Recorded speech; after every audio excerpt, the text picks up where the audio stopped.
সরকারি তথ্য মতে ২০২৪ সালে রাজশাহী জেলা থেকে প্রবাস কর্মী হিসাবে গেছেন মাত্র ৫,৪৫৯ জন।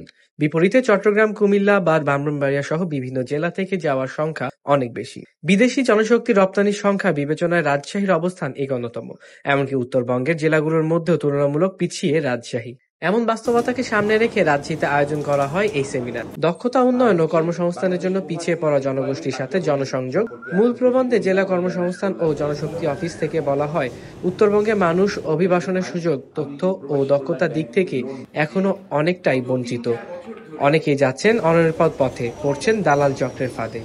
প্রবাসে আমরা অনেকেই যেতে আগ্রহী, অনেকের আত্মীয় স্বজনকে পাঠাতে আগ্রহী, অনেকে গিয়ে সমস্যায় আছে, অনেকে গিয়ে ফিরে আসতে চাচ্ছে, ফিরতে পারছে না, এরকম নানা সমস্যা।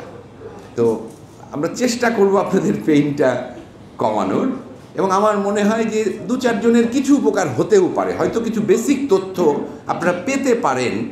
রাজশাহীর অতিরিক্ত জেলা প্রশাসক জানান, সরকার অভিবাসনকে নিরাপদ করতে আন্তরিক, কিন্তু স্থানীয় পর্যায়ে উদ্যোগের ঘাটতি। জনশক্তি রপ্তানি ক্ষেত্রে বাস্তবভিত্তিক প্রশিক্ষণ, সচেতনতা এবং সামাজিক সহায়তা কাঠামো কার্যকরের জোর দেন তিনি।